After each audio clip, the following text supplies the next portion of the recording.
And if we ask the stars what they mean, what would they say back to us? Welcome! You want to go on a card journey today? Give me some of your time, and I'll give you some of your story. Well, let's see what the cards say. Hey there, Aries. Welcome to Cornflakes Tarot. My name is Coy, and I'm going to be your tarot card reader for today. As a set of quick announcements, please be sure to like, comment, subscribe, and hit the notification button. That way, when uploads are made, you can see what the stars are trying to say to you. Also, if interested, individual reads back up and open. Either message or email me directly. Link is on main, and we'll set it up, okay? So, Aries, what are we looking at this round of read? This is going to be your one-to-one read for the month of September. One-to-one reads are style reading that I do that has person A over here, person B over here, and try to examine everything that's happening in between. Very simple. When it comes to this style of reading, two major caveats. The first, while oftentimes it gets labeled as love readings, I hesitate to use that label. There's not always lovely.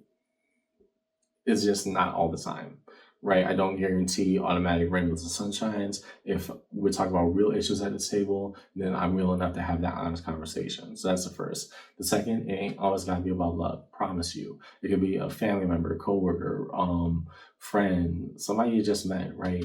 Just what is going on between this person over here and this person over here, and why is it so prevalent and meaningful.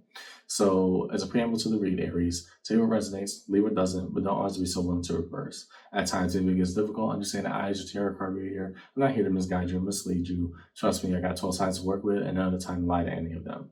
Instead, we lay our cards out on the table. And good or bad, come rain or sunshine, we talk about it, because at the end of the day, tarot is a conversation, just an energetic one.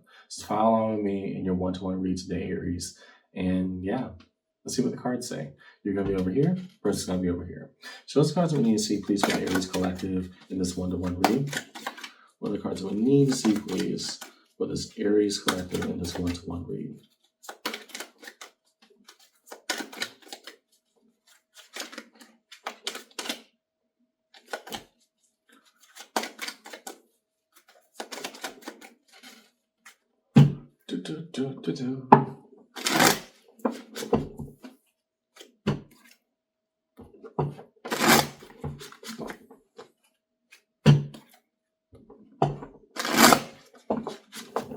Okay, from this side, you're in the King of Cups, okay? Knowing the emotions that can be provided, weighing out all the options, and still trying to get the best of self. On your person's end, the Eight of Swords. Them feeling powerless around the situation, but the answer becomes obvious when we stop, kind of creating fluff reasons as to why. So here, there's an emotional imbalance, Aries, just going to call it what it is. I think you're trying to discern what the best things to do, with all the capacity that you have to provide for whatever the situation is between you and this person. And on their end, the notion of powerlessness, or in effect, the Eight of Swords being chosen blindness. I'll make a video about each card's description eventually somewhere down the line in my media bundle. But long story short, the Eight of Swords, the reason why it's called chosen blindness, I hate it because at times it can be incredibly ableist, is that it depicts a person trapped in an open air cage of swords, right? So could they climb out? Technically, yes. Might they hurt themselves on the way out because of the sharp blades? Also, technically, yes. When we put these things together, the obvious answer is the one that you might not want to say out loud. There's only one way to get out. Are you going to risk injury? Sometimes it is that simple. And so on their end, I think there's an uncomfortable truth that they're battling with, whereas on your end, you're trying to be as present and available for them. But until they do the obvious thing, this is going to be a point of contention between you two. I don't think it's intentional by any means. Let me be very upfront. It's not as if somebody's like trying to start problems or cause havoc. It's just there's an underlying issue happening right now. Okay, so with all that being said, let's look at fronts and backs in your read. Fronts and backs are locating cards where the backs, what is left unsaid and left to the wayside. The fronts, what's being most directly communicated and exchanged between both parties. So it's cards that we need to see, please. Fronts and backs between Aries and the person in this read.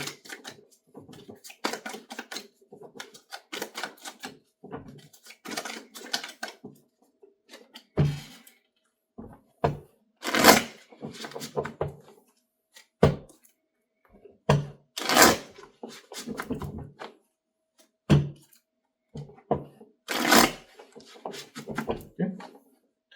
Over here, the Three of Cups. That's nice. And the Queen of Swords. Here's what I know, and let me lay it out all on the line. I think even from that position, while you're not telling them how bad you want to see them, the Three of Cups, you're really looking forward to some form of reunion between you and them. Very simple. On their end, the Page of Wands, okay, a small level of optimism. What's going on behind the scenes? The Ace of Pentacles. Okay. Yeah.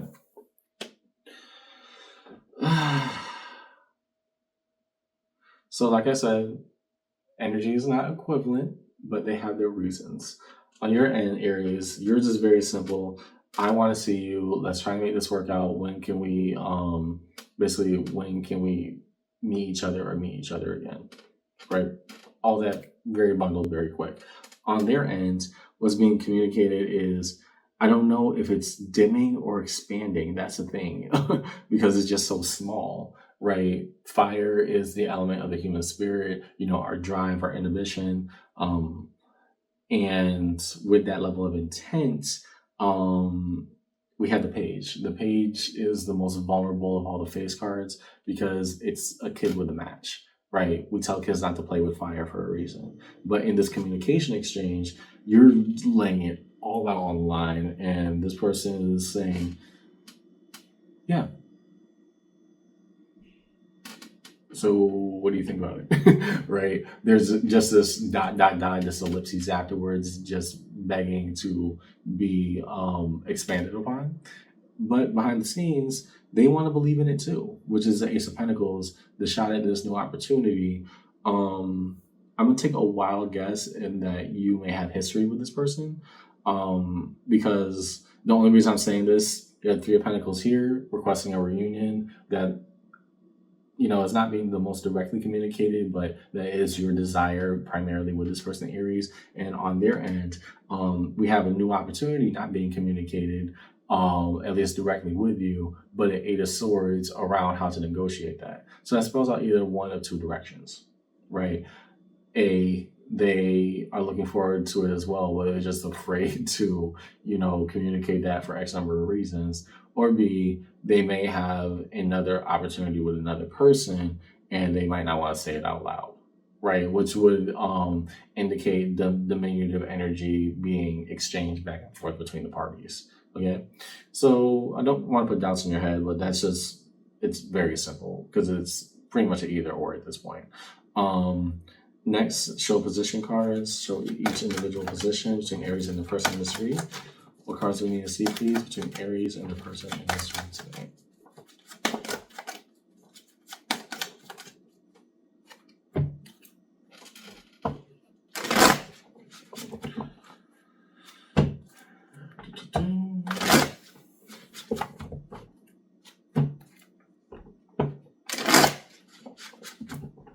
You all right? Six of Pentacles. Okay. And now the everyday investment, working to try and make it happen on their end. The Eight of Pentacles. Still doesn't tell me either or, because it spells out one of two directions here. So you're saying that you have mastery over the situation, or they know the right thing to do, they know how to act upon it, when, et cetera, all the finite details. But when it comes to the execution, this Eight is not matching this Eight. One of Earth, one of Air. They're kind of in competition with each other. Because if the Eight of Pentacles represents, mastery and prowess, i.e., I know what the right thing to do is, then what is the hesitation with the Eight of Swords? Right? You see why the Eight of Swords is called chosen blindness or chosen powerlessness, right? Because I'm having somebody who's saying, I know what the right thing to do is, but the reality is where they're standing, they're not moving on it. Right now, we may come up with X number of reasons, but that's just where it is. So what new opportunity then, the one that's left to the wayside, what is the plan? Are you interested in somebody else? Do you not want to work with this person anymore? If it's like more of a business relationship, do you truly want to, you know, strengthen this bond between you two, right? I think they have their answer, but it's not being communicated effectively, if well at all. Okay, underneath it all, Knight of Pentacles is going to require work. The slow, boring investment. No overnight miracles. Okay? Next, now that we have two parties looking at each other, one towards the other, 1-to-1, let's look at what's being shared down the middle. So those cards that we need to see, please. What occupies the bridging gap between Aries and their person in this 1-to-1 read? What is shared down the middle? Show the cards we need to see, please, between Aries and their person.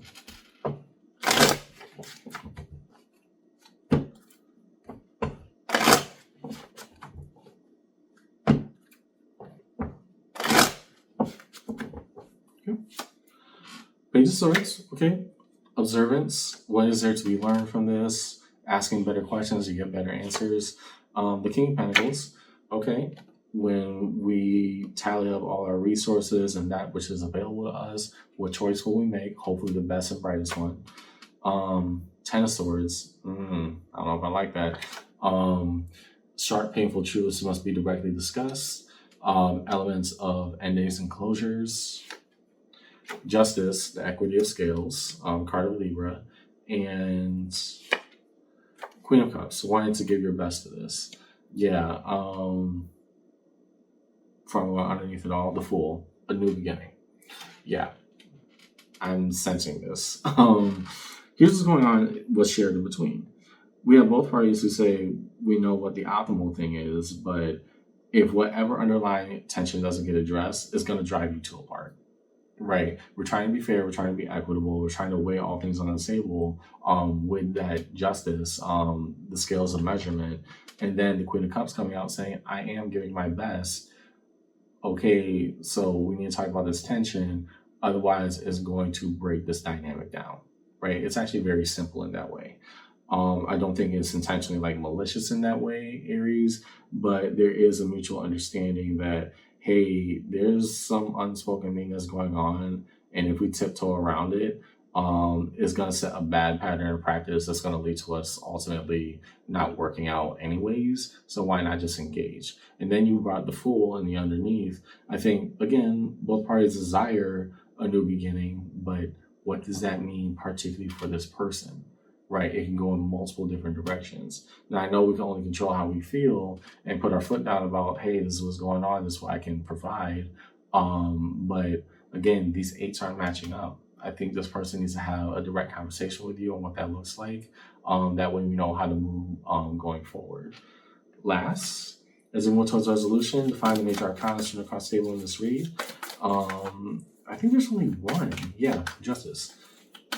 What do we need to see, please, when everything is weighed out and processes are stated and signed? What are we signing up for? So this cards we need to see, please, for Aries in their read.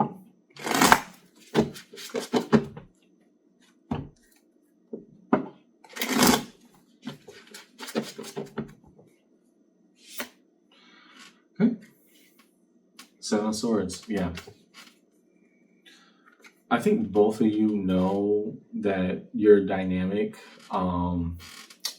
it presents very well on the surface, but there's this underlying tension that's just brewing between you two that no matter what good vibes that we're giving and trying to communicate with each other, that is probably the most prescient matter between you two that must be addressed. And when you want to do that with them, not entirely sure, Aries. I think that's why we opened up, with that emotional measurement of the King of Cups. Trying to say now, in hindsight, while I may want this reunion, we need to say and be honest, upfront, etc. with each other on their ends. They need to decide what that means for them. Okay? In resolution, Six of Pentacles, this is going to require everyday investment and work. Nine of Swords and the intent of action. Be honest, be direct. What do you want from this? Sometimes it is that simple. Underneath it all, the Wheel of Fortune. And mayhap if we do the long, boring things, because the laws of entropy, the only constant in the universe is change, If we do the long, boring things, long, boring work here and now, we have a much better and brighter future. But tomorrow is starting now. What do we want to do with that? So, as recap what you read, Aries, um, you feel confident about a wanting and desiring a reunion between you and another person. And I think from their level of hesitation, it's either they have their answer, they don't want to say it out loud, or they don't have their answer and they really need to sit and contemplate what's going on, because these eights are fighting each other. I know there is a desire for a new opportunity. Both parties are very explicit about that, or at least that's the intentionality and the goal. But there's just something right now in their choice mechanism that isn't allowing this to push forward. In other words, it's stalemating. And so what's being shared between, we need to address what's ever causing this hesitation. Otherwise, this dynamic between you and I is going to fail, right? We just need to call a spade. What's going on here? And then the underneath, if we can do all the hard, arduous, and kind of just flat out difficult and unlikable work, we'll be that much closer to where we want to be. Now, are we willing to do that and rip the Band-Aid off? Okay. That's all I got in the read today, Aries. Hope this conversation helped. And yeah, the tough conversation makes everything else easier. When are we going to have it? See you around, okay? Take care.